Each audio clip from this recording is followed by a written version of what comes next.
نحمده ونصلي ونسلم على رسوله الكريم اما بعد اعوذ بالله من الشيطان الرجيم بسم الله الرحمن الرحيم وإذ ابتلى إبراهيم ربه بكلمات فأتمهن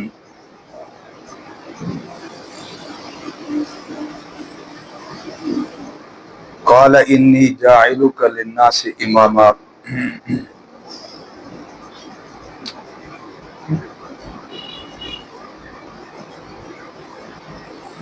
قال النبي صلى الله عليه وسلم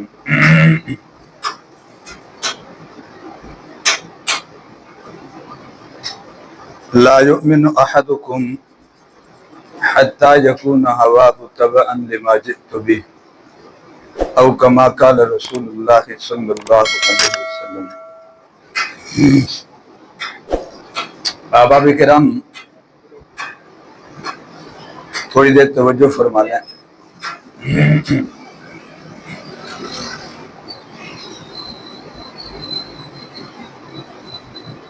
آدم علیہ السلام کے زمانے سے لے کر رسول عربی صلی اللہ علیہ وسلم کے زمانے تک اس امت کو ملنے والی تعلیمات تک ہمیشہ قربانی ہوتی رہی ہے، چیزیں قربان کی جاتی رہی ہیں،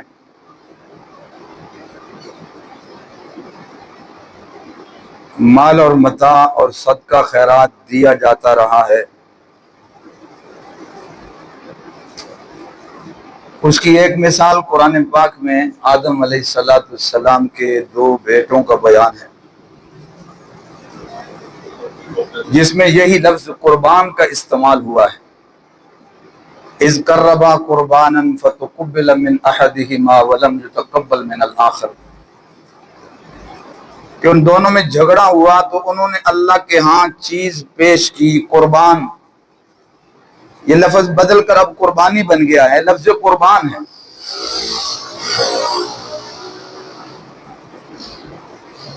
انہوں نے قربانی کے طور پر صدقہ پیش کیا اللہ کے ہاں۔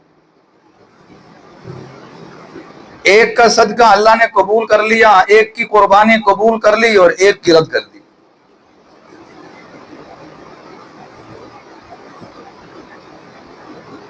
اس کے بعد بھی دنیا ہمیشہ ایسا کرتی آئی ہے، ایسا ہوتا آیا ہے کہ اللہ کے حضور چیزیں پیش کی جاتی رہی، پھر وقت گزرنے کے ساتھ ساتھ اس میں یہ رد و بدل بھی ہوا کہ جو چیز اللہ کے لیے قربان کی جاتی وہ بتوں کے لیے بھی ہونے لگ گئی، غیروں کے لیے بھی ہونے لگ گئی،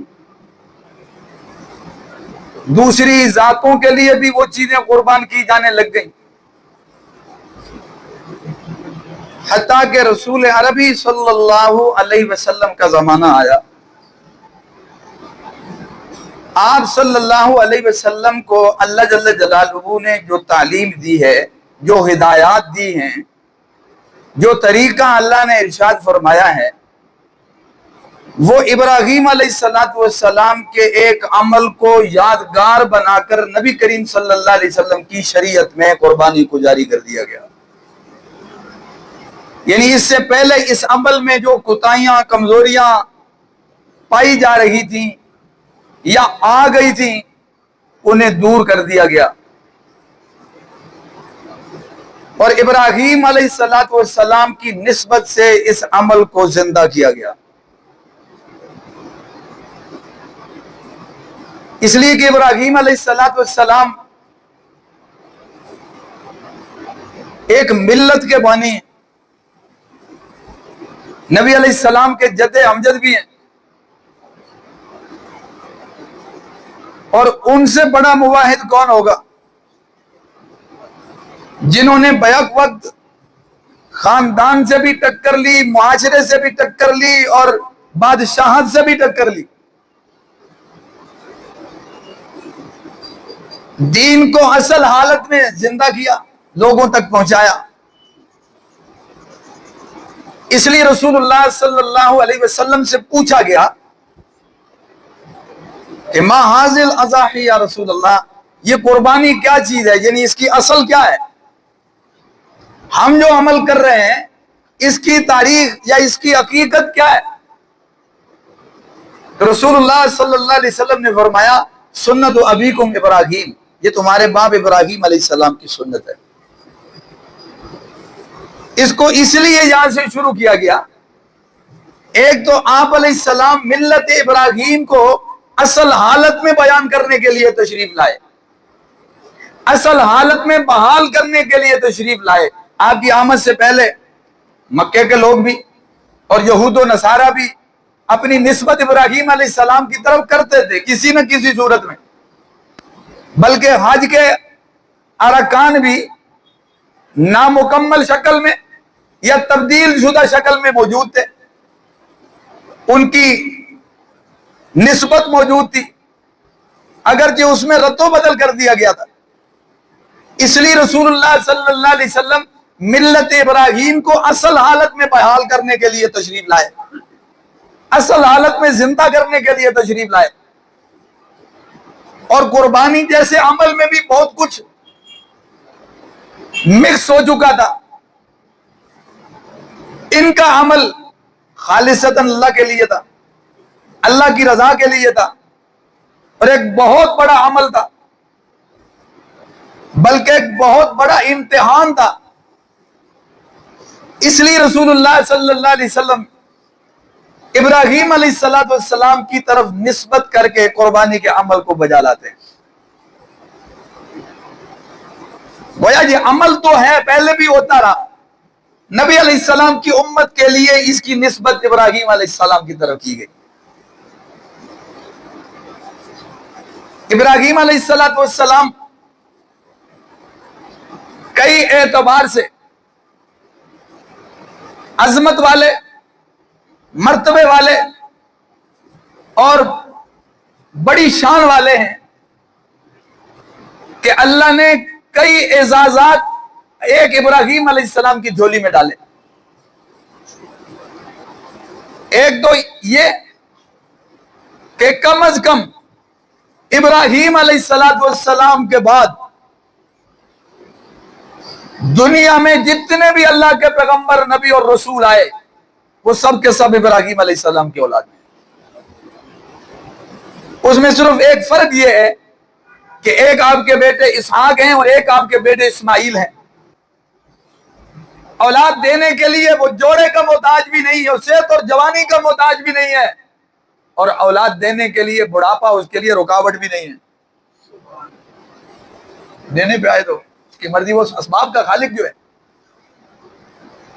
صالح علیہ السلام کی قوم نے اپنے حساب سے بڑا تیر مارا، انہوں نے کہا اور نشانیاں پوری ہو جاتی ہیں، اس سے پہلے بھی تاریخ ہے، کئی باتیں ہو گئی ہیں، اگر واقعہ تم رب کے بھیجے ہوئے ہو تو اپنے رب سے کہو نا پتھر سے اونٹنی پیدا کر دے۔ یہ تو ناممکن ہے نا جی، ان کے خیال میں بڑی دور کی سوجی،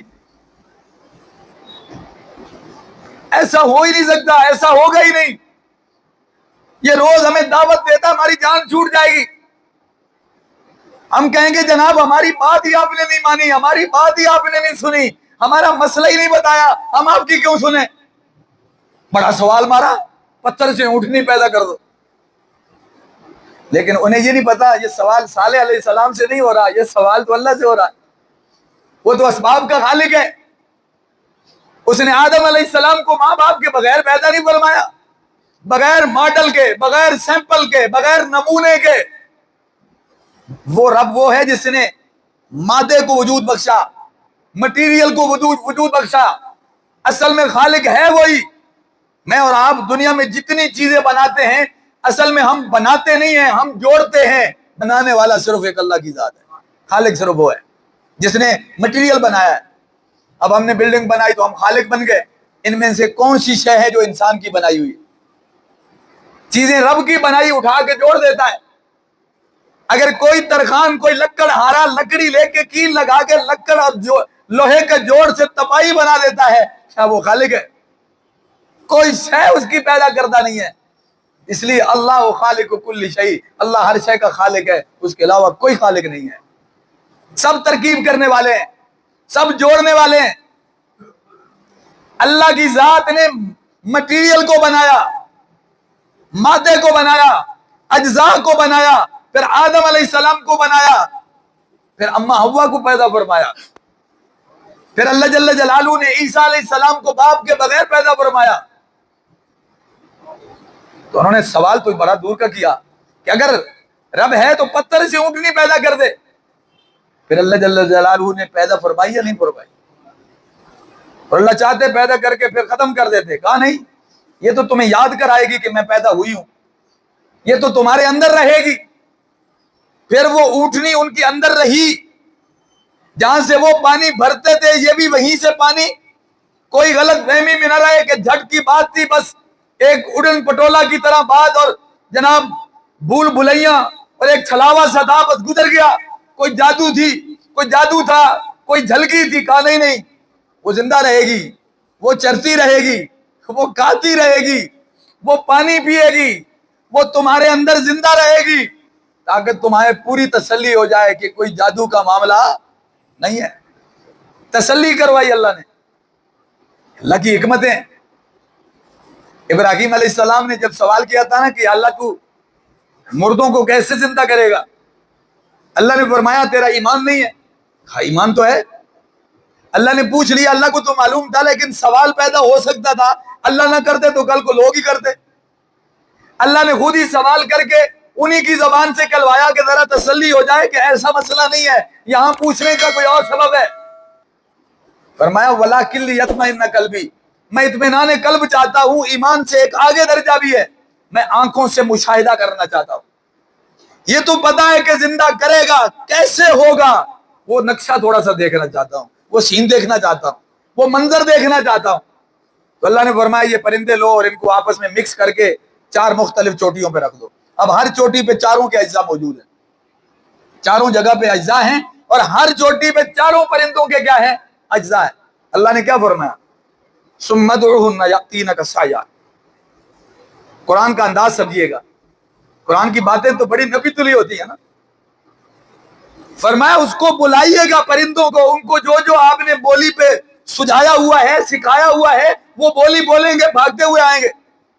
قرآن کیا کہہ رہا ہے؟ یأتینک سعیا، وہ دوڑتے ہوئے آئیں گے۔ مجھے بتاؤ پرندے اڑتے ہیں کہ دوڑتے ہیں؟ پرندے اڑنے کی چیز ہے۔ چاہیے یہ تھا کہ چاروں چوٹیوں سے پرندے زندہ ہوتے اور پرواز کرتے اور پاس آ جاتے، کیونکہ ان کو پر ملے۔ فرمایا نہیں، یہ شک شبے والے لوگ کہیں گے یہ فضا سے پہلے ہی اڑ رہا تھا، وہی آ گیا ادھر، غلط فہمی پیدا ہو جائے گی۔ اڑ کے آئیں گے تو فضا میں اڑنے والوں سے التباس ہو جائے گا، شک پڑ جائے گا، اور مسئلہ شک نکالنے کے لیے ہے، شک پیدا کرنے کے لیے نہیں ہے۔ اس لیے یاتینک سعیا، آپ بلائیں گے تو وہ اڑتے ہوئے نہیں، دوڑتے ہوئے آئیں گے۔ اس چوٹی سے بھی زندہ ہوگا تو آپ تک دوڑتا ہوا آئے گا۔ قرآن ہے یاتینک سعیا۔ یہ حکمتیں ہیں اللہ کی۔ اونٹنی پیدا فرمائی، پھر زندہ رہی، اور مرے گی بھی تب جب تم اسے ہلاک کرو گے۔ تمہارے ہاتھوں سے ہلاک ہوئی تو پھر تم بھگتو گے، پھر ایسا ہی ہوا۔ تو میرا عرض کرنے کا مقصد یہ ہے کہ اللہ جل جلالہ کی قدرت دیکھیے گا۔ اللہ تو قادر ہے، وہ تو اسباب کا خالق ہے، اس کو کوئی محتاجی نہیں ہے۔ بڑھاپا اس کے لیے رکاوٹ نہیں ہے۔ جو پتھر سے اونٹنی پیدا کر سکتا ہے، وہ ابراہیم علیہ السلام کو بڑھاپے میں اولاد بھی۔ اس لیے نبی مایوس نہیں ہوتے، مانگتے رہے۔ بندہ اپنی طرف دیکھتا ہے تو مایوس ہوتا ہے، مانگتے ہوئے اللہ کی طرف دیکھا کریں۔ جس سے مانگا ہے نا، ان اللہ علی کل شیء قدیر، ہر شے پہ قادر ہے۔ جس کا یہ یقین نہ ہو اس کا مانگنا فضول ہے۔ جس کو قبولیت کا یقین نہ ہو اس کا مانگنا فضول ہے۔ ہاں ایک پہلو ہے جس پہ نظر رکھنے کی ضرورت ہے، جب بھی مانگیں تو یہ کہا کریں یا اللہ اگر میری دعا قبول نہیں ہو رہی تو اس میں بھی رکاوٹ میرے گناہ ہے، اس میں بھی رکاوٹ میں ہوں، ورنہ تیری ذات قادر ہے، تیرے لیے کوئی مسئلہ نہیں، تیرے لیے کوئی مشکل نہیں۔ ابراہیم علیہ السلام کو اتنی